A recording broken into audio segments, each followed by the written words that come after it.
A paz do Senhor, meus irmãos. Sejam bem-vindos a mais uma aula da nossa querida Escola Bíblica Dominical.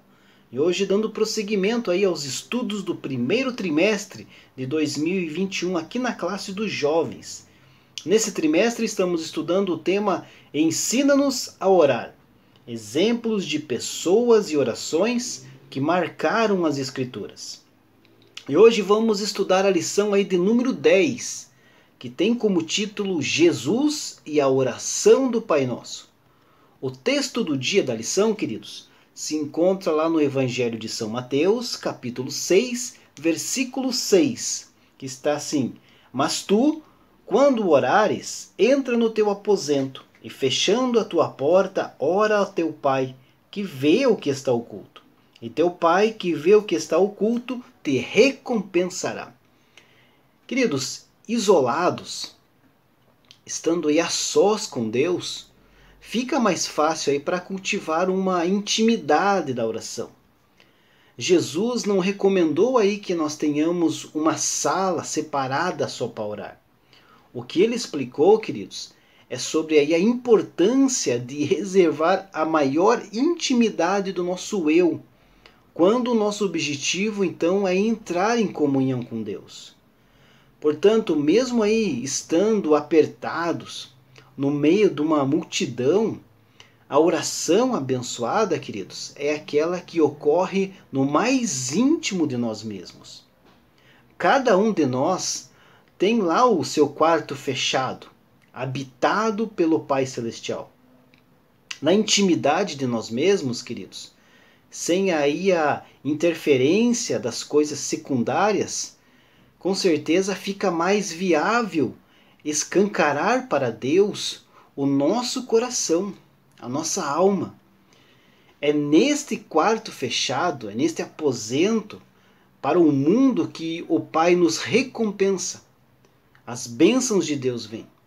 Uma recompensa aí sob medida, que o mundo não pode dar e que o mundo também não pode tirar, pois é Deus quem vai nos dar. A síntese aqui da nossa lição, queridos, destaca que a oração do Pai Nosso foi deixada por Jesus para nos ensinar acerca da importância da oração em oculto, da primazia de Deus no direcionamento de nossas petições e do valor do altruísmo em nossa trajetória cristã. Queridos, uma pessoa altruísta é aquela que pensa nos outros antes de pensar em si própria. O altruísmo, então, é uma das bases do cristianismo e é revelado através do amor ao próximo, um dos mandamentos deixados pelo nosso Mestre Jesus.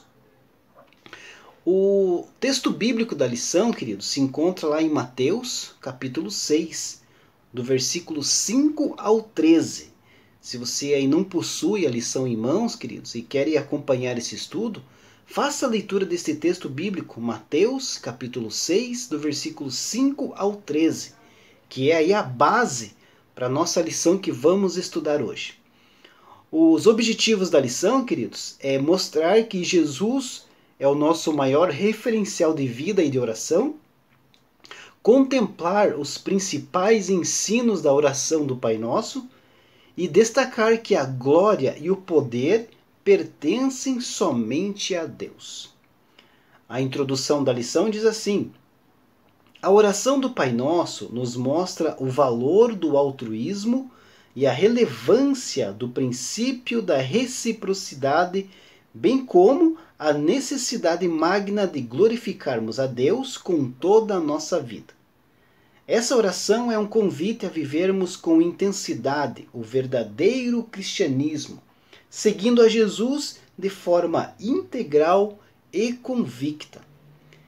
O Mestre amado, queridos, ao longo aí do seu ministério aqui na face da terra, deixou aí grandes exemplos para que nos servissem aí de direcionamento nos mais diversos momentos e desafios do nosso dia a dia. Entre os seus ensinamentos, há um aí que nos orienta acerca de como devem ser as nossas orações, né? Tanto na forma quanto no seu conteúdo. Na oração do Pai Nosso, que é o tema da lição de hoje, queridos, nós encontramos aí um perfeito exemplo da simplicidade e da sinceridade com que devemos nos dirigir ao nosso Deus. O diálogo é direto, pessoal, amplo e acessível. A sua mensagem abraça plenamente todas as áreas que devem envolver a relação entre o crente e o Senhor Deus. Nessa oração, queridos, Jesus nos mostra o quão importante é separarmos aí um tempo de qualidade para estarmos diante do Pai, abrindo a nossa alma e declarando com integridade e sinceridade as nossas íntimas impressões, as nossas súplicas e as nossas manifestações de adoração. A lição nossa, queridos, está aí dividida em 3 pontos. O primeiro ponto da lição, Jesus ensina a respeito da oração. O ponto 2, os principais ensinos da oração do Pai Nosso. E o ponto 3 da lição, a glória e o poder pertencem a Deus. Então aqui no ponto 1, queridos, Jesus ensina a respeito da oração. Frequentemente, queridos, nós encontramos aí relatos sobre a disciplina de oração na vida de Jesus. Os evangelistas nos descrevem Cristo como alguém que fazia da oração uma prática constante em sua vida, desde os momentos aí mais simples até os episódios aí mais desafiadores na vida terrena de Jesus. Diante dessa maravilhosa verdade, temos aí no Mestre amado, queridos, o referencial por excelência para uma vida de oração e dependência da voz de Deus. Em certos momentos, queridos, Jesus aí chamou a todos e começou a explicar como deveria ser a postura do crente ao fazer as suas orações, e na sequência também ensinou a oração mais conhecida de todos os tempos, que é a oração do Pai Nosso. Se atentarmos para a oração do Pai Nosso, queridos, nós podemos aí aprender muito em relação ao cristão e a sua espiritualidade. Jesus nos ensina a respeito da forma como devemos nos portar ao fazer uma oração, bem como sobre o próprio conteúdo da prece. Em resumo, na oração que agrada a Deus, o ser humano se permite então celebrar uma forma de viver que encontra nas palavras pronunciadas uma harmonia preciosa. Esse ponto 1, queridos, está dividido aí em 3 subtópicos, né? O primeiro subtópico do ponto 1, Jesus, o nosso referencial em tudo. Aqui o primeiro parágrafo diz assim: uma verdade maravilhosa na vida do cristão é o fato de poder ter em Cristo o seu referencial por excelência. Se somos seguidores do Mestre, devemos sempre fazer todas as coisas do mesmo jeito que Jesus faria em nosso lugar. Quando o assunto, queridos, é oração, né, que é o tema desse trimestre, Jesus torna-se então o referencial por excelência, sem dúvida nenhuma. Antes mesmo aí de iniciar a oração do Pai Nosso, o Mestre Jesus, com uma preocupação aí didática e instrutiva, dá uma ordem destacando o exemplo que se seguiria. O grande comentarista e teólogo Barton, em um dos seus livros, aí, ele descreve este momento épico, né? Esse momento único, em que Jesus disse ali: portanto, vós orareis assim. O seu padrão, queridos, o padrão da oração era então louvar a Deus, como nós vemos ali no versículo 9 do capítulo 6 de Mateus. No versículo 10, seria então interceder pela sua obra no mundo, pedir a provisão das necessidades pessoais e diárias, que vemos no versículo 11, e pedir auxílio para as lutas cotidianas, versículo 12 e versículo 13 do capítulo 6 de Mateus. Esse padrão, queridos, ajuda então os crentes a compreenderem a natureza e o propósito das orações pessoais no seu relacionamento com o Pai. No momento aí deixado pelo mestre, no modelo deixado pelo mestre, todas as coisas tinham seu devido lugar, era bem organizado. Bastava ao crente seguir esse precioso modelo, buscando então adaptar as palavras aprendidas ao estilo próprio de cada pessoa. E nesse sentido, permitir-se então conversar com o Pai Celestial, entregando-se totalmente em um maravilhoso diálogo com Deus. O subtópico 2, uma oração que nos ensina a viver. A oração do Pai Nosso vem acompanhada de uma série de instruções importantes acerca de como devemos nos portar nos momentos em que oramos, mas também, mediante seu próprio conteúdo, nos ensina a viver.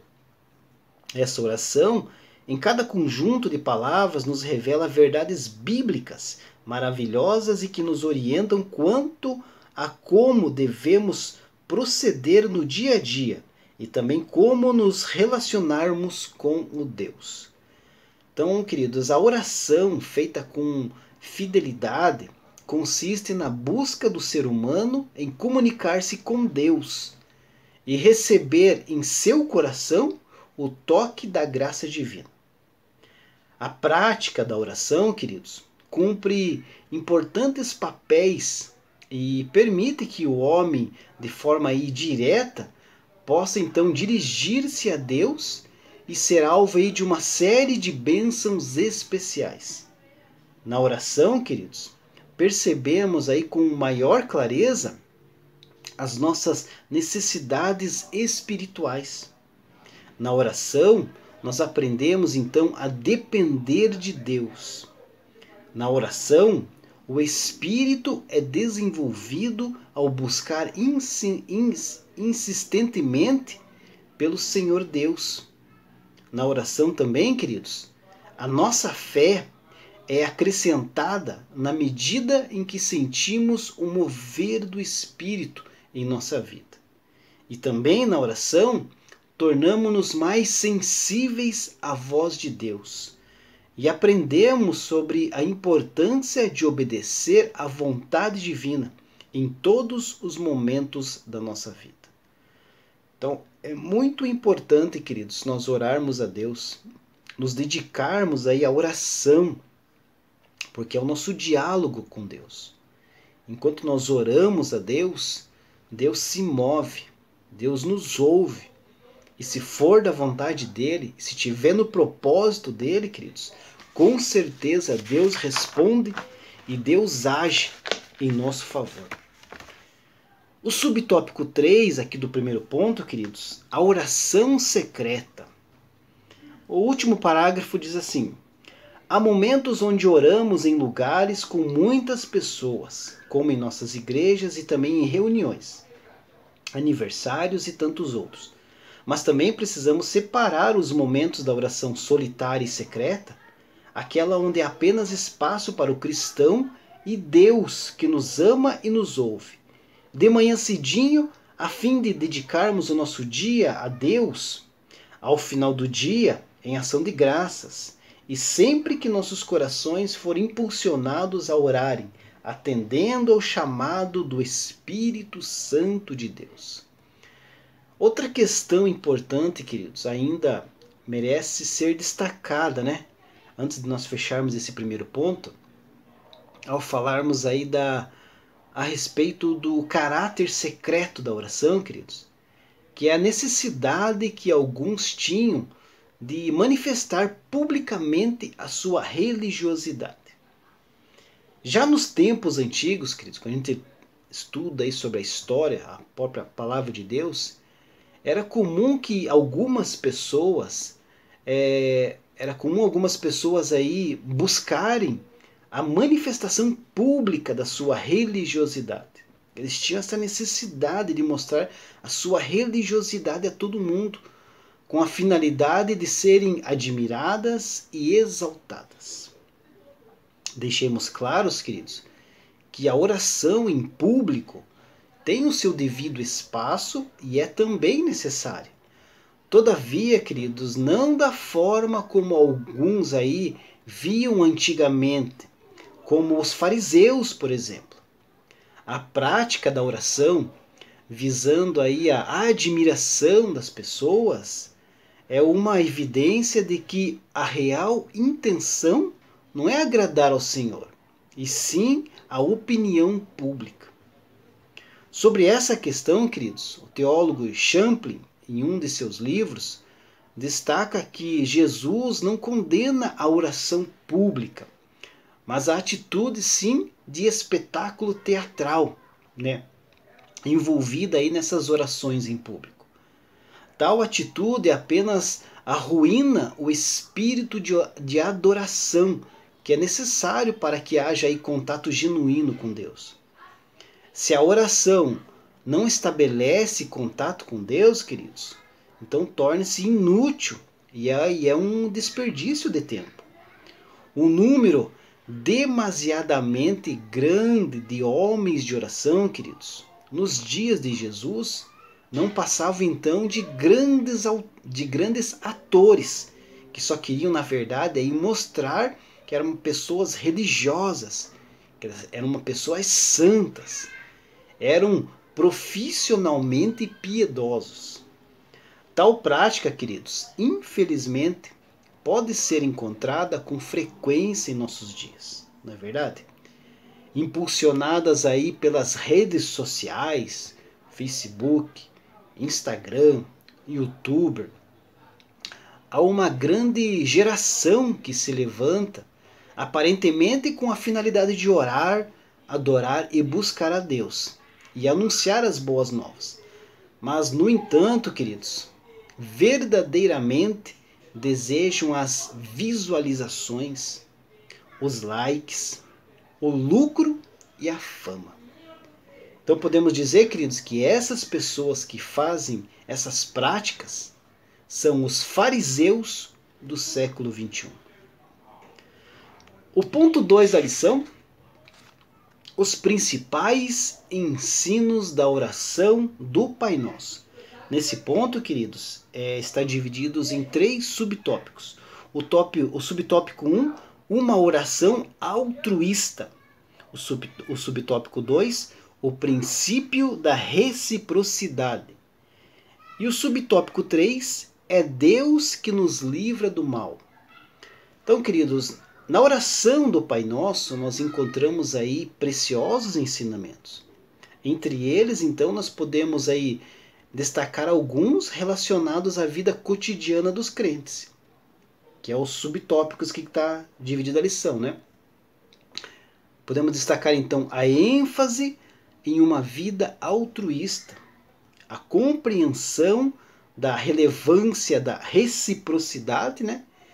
E também aqui a confiança, né, no cuidado de Deus para a nossa vida, destacado aqui no subtópico 3. Nessa oração, então, queridos, nós somos aí levados a uma visão altruísta da vida, né? Buscando sempre o bem do nosso próximo, manifestando aí na prática o amor de Deus. Norteados por essa visão, então nós somos aí levados a uma postura de comprometimento com as demais pessoas, focando sempre em uma coletividade. No Pai Nosso, queridos, Jesus ensinou a orar, então, de modo altruísta, pensando mais no próximo do que na própria pessoa, e não aí uma forma individualista. Pois está escrito assim: Pai Nosso, e não meu Pai. Venha a nós, e não a mim. O pão nosso, e não o meu pão. Nos dá hoje, e não me dá hoje. Perdoa as nossas dívidas, e não as minhas dívidas. Não nos deixeis cair, e não me deixe cair. Então, queridos, o Mestre Jesus não só ensinava a oração, mas também ele praticava a oração. E é um ponto aí importante da nossa vida. Não apenas orar, mas praticar aquilo que nós estamos pedindo a Deus. Já aí no princípio aqui da reciprocidade, que é o subtópico 2, esse princípio aí, então nos permite tratar as demais pessoas do mesmo modo que desejamos ser tratados, não é verdade? Como almejar então o perdão de Deus, queridos, se não temos compaixão pelas pessoas que nos cercam? Se dispensarmos ao próximo aquilo que temos de melhor, queridos, demonstraremos na prática um sentimento de compaixão inspirados no amor de Deus. É importante frisar, queridos, que ao perdoarmos as faltas de alguém para conosco, nós exercemos aí uma espécie de gratidão pela graciosa misericórdia de Deus em nossa vida. Por outro lado, se não perdoarmos o nosso próximo em suas faltas, queridos, nós estamos sendo então incoerentes, pois somos agraciados pelo perdão divino. A oração do Pai Nosso, queridos, apresenta-nos então um grande desafio: perdoar os nossos devedores com um coração sincero e sem esperar nada em troca, para por coerência, né, e jamais por merecimento, pois somos então alcançados pela graça de Deus. Assim, sermos alvos do perdão divino para com as nossas próprias faltas. Então é importante, queridos, perdoar as pessoas. Tem tantas pessoas aí hoje no mundo que sofrem, que estão aí com doenças na alma, pois não liberam o perdão.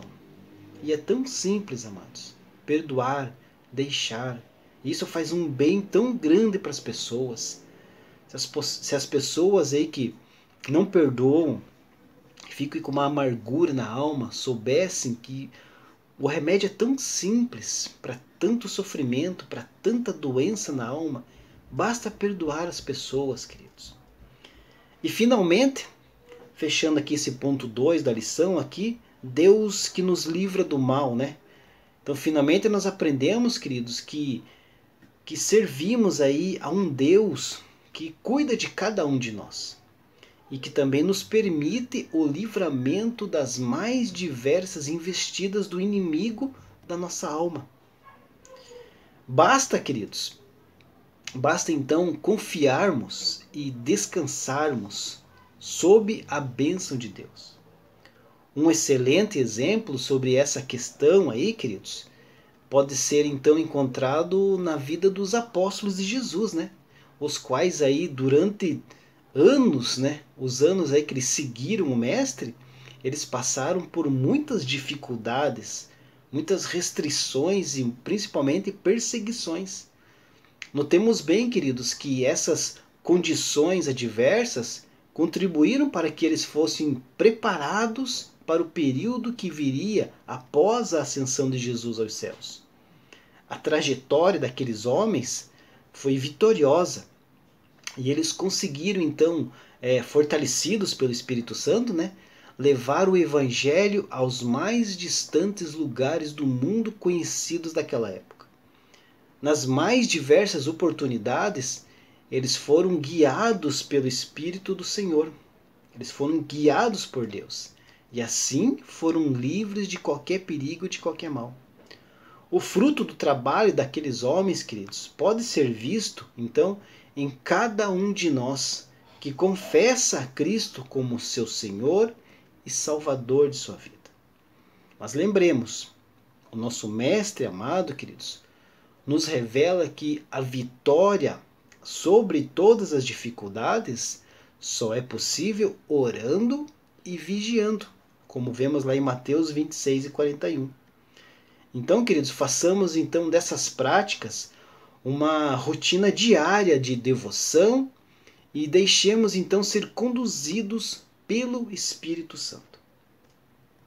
Ponto 3 da lição, partindo já para o final: a glória e o poder pertencem a Deus, Esse ponto 3 também está dividido em 3 subtópicos. Primeiro subtópico, em primeiro lugar, Deus. O segundo subtópico, santificado seja o teu nome. E o terceiro, é chegado o reino. Então, queridos, a oração do Pai Nosso aponta aí para uma verdade maravilhosa, né? Deus é o soberano e a Ele pertence toda a honra e toda a glória. Quando meditamos aí nas palavras que compõem a oração do Pai Nosso, queridos, nós deparamos aí com a soberania divina derramando a sua bênção sobre toda a criatura e levando vida plena aos que aceitam a mensagem da salvação. Uma nova vida é ofertada a todos os que reconhecem no sacrifício de Cristo, queridos, a soberania de Deus, que ama e se deixa envolver por esse amor.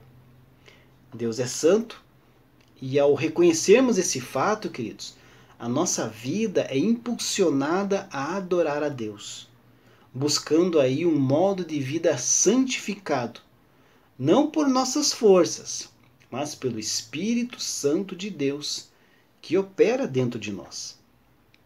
Quando aí buscamos esse modo de vida que reflete Deus, queridos, todas as pessoas que encontramos e com as quais aí nos relacionamos são envolvidas por uma preciosa bênção e sentem-se então impelidas e também impelidas a também buscarem a presença do Senhor. Esse sentimento aflora dentro delas também, buscar a Deus cada vez mais. E nesse movimento aí abençoador, queridos, nós podemos perceber claramente que o reino de Deus já está presente no meio de nós. Ao anunciarmos que Deus ama e quer derramar sobre todos o seu amor e a sua salvação, o reino se faz conhecido por todos. Então, queridos, que possamos, diante de tais verdades, anunciar a todos a soberania de Deus e o seu maravilhoso amor. A conclusão da lição diz assim: a cada oração do Pai Nosso, a oração do Pai Nosso é um convite a buscarmos uma vida diária, ainda mais próxima dos padrões divinos. Ao falarmos do santo nome de Deus, assumimos um compromisso com a santificação. Ao clamarmos pela misericórdia divina, almejamos também as bênçãos sobre as pessoas que conosco caminham. Ao reconhecermos que o reino de Deus é chegado, nos comprometemos em viver intensamente o nosso chamado a ser verdadeiramente igreja, o corpo de Cristo. Então, queridos, inspirados aí no que Jesus ensinou em relação à postura diante da prática da oração, e também com base na amplitude das palavras que compõem o Pai Nosso, queridos, busquemos uma vida de oração com ainda mais qualidade e integridade entre o que sai da nossa boca e aquilo que de fato é expresso por nosso coração. Que as nossas vidas, queridos, possam ser a todo tempo, a expressão plena do que as palavras por nós ditas em orações almejam comunicar. Então que nós possamos falar e fazer aquilo que realmente sentimos. E não, queridos, fazer como os fariseus, orar publicamente, mostrar uma grande santidade, mas que na verdade estavam distantes da comunhão com Deus. Deus abençoe a sua vida e até a próxima lição, se Deus assim permitir.